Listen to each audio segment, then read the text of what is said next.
Este es Erron. Otro video para ti hoy. Philadelphia Eagles. I watched most of that game.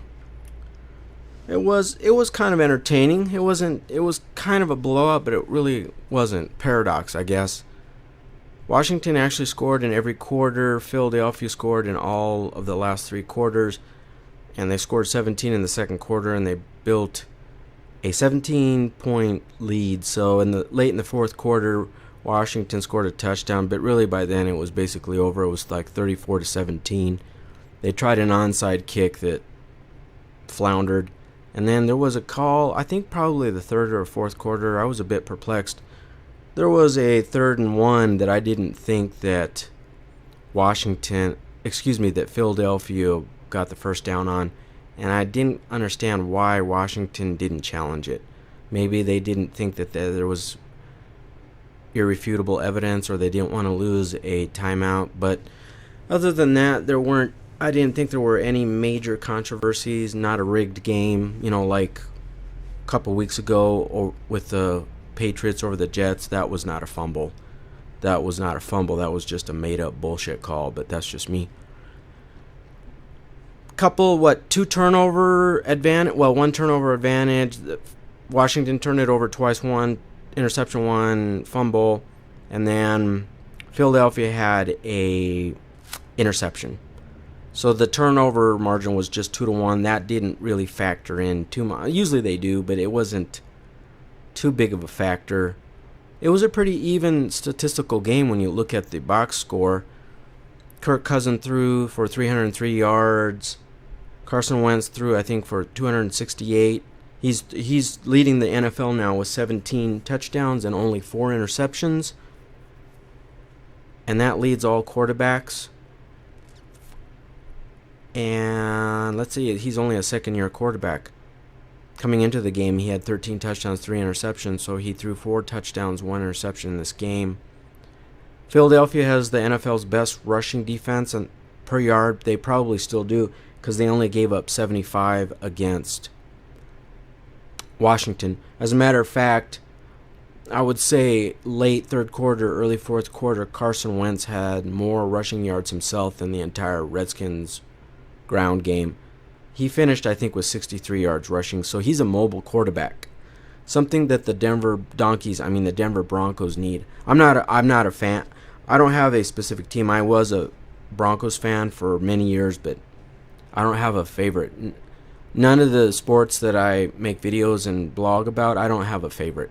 I just decided 10 years ago that I don't know. I've changed, but I still obviously watch sports. It's just I don't have like favorite teams. I think it's better that way. Anything else about this game? It was pretty much over by the third, fourth quarter. Washington did have a 7-point lead early in the first quarter, but then Philadelphia had 17 points in the second quarter, and really Washington could not overcome that. And Philadelphia had a 17-point lead until it was 5 minutes to go in the game or whatnot. Late fourth quarter, they were up by 17. The game was over by then. I figured it was over by then. So it was a pretty good game, but it just wasn't.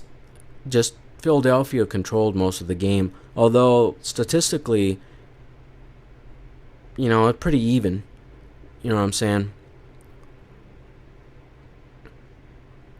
And then Philadelphia is 6-1 now. They have the best record in the NFL. So I don't get into the argument over your schedule. Who have you played? Well, Philadelphia had an easy schedule. No, I've watched pro football since the late 70s, believe it or not. And now, the Denver lost to 0-5 Giants a few weeks ago, and then they lost again to the 2-4 Chargers. But then Denver, earlier in the season, have anyways, not to digress about them, but I'm not one of those individuals that argues over strength of schedule. To me, any game is anytime you win in the NFL, it doesn't matter who you're playing. And I think San Francisco is an excellent response to that argument. They lead the NFL in losses. They're 0-7. However, they lead the NFL with the smallest margin of loss. They've lost 7 games, but they've only lost, their average loss is only 3 points. So most of their games are really close. A lot of games they could have won. So that to me puts into perspective. And then you have teams like the Giants that went into Denver and just dominated them and won. And now Kansas City was 5-0, and they've lost twice. They lost to the Raiders. The Raiders were, I think, 1-4, or they had a losing record. And then also Pittsburgh went in and beat Kansas City, although Pittsburgh was 3-2 at that time. So but I think, Philadelphia, they won 6 games. So that's all I care about. That's all I worry about is wins and losses. That's all that matters. But they look pretty good. 6-1. It was a competitive game until but Philadelphia outplayed them, and they created a 17-point margin. And let's see, those 6-1 best record in the NFL. They're in first place in the NFC East. Washington and Dallas are tied at 3-3, so they're already both 3 games behind in the win column, and both are 2 wins behind in the loss column. So that's going to be, and then also Philadelphia swept Washington. They've already beaten them twice, so they've already played their 2 division games. Philadelphia is 3-0 in their division, so things can change, but for now it looks like they're probably the best team in the NFL, and they deserve that. They probably have the best quarterback in the NFL. I also kind of lean towards statistics too. I mean, it's hard to argue over 17 interceptions and 4 touchdowns, and this is only his second season. If you compare his statistics with Denver's starting quarterback, Trevor Siemian, not even close.